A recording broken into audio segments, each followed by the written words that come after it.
And Dr. Verdon for being here today.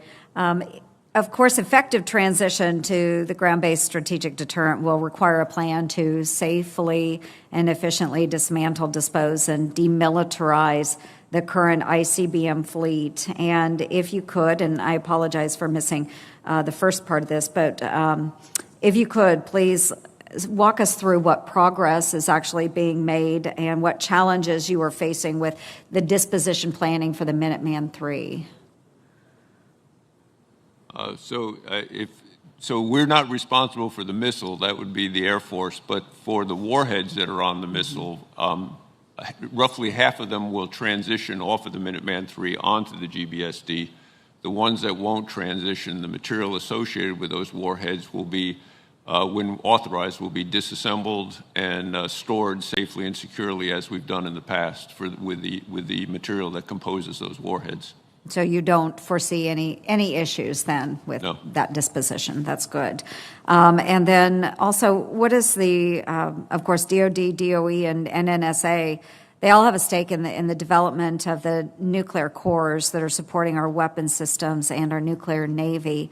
What is the assessment of the capability and ability of our domestic supply and production chains to produce these nuclear cores?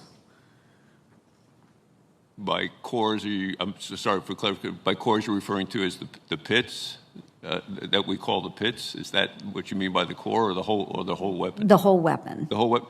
So we are working very diligently to make sure we have a supply chain. I think we're working very closely with the department and the Department of Defense in reestablishing more domestic supplies of some of the materials that we need. So we're recognizing that that's a key area that we have to work on. But we are reestablishing, or we have established and continue to work to make sure that we have the correct infrastructure to support what we need to do.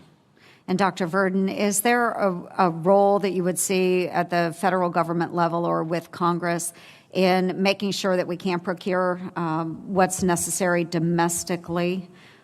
I believe, we don't have a definitive answer yet, but I believe there will be some materials for which the economic, trying to get industry to restart some of the, domestically will be a challenge that we may need help in the future. There are certain materials we use that we have to rely on external sources for, that bringing them back on shore may present a challenge for the future that we certainly potentially need help in doing so.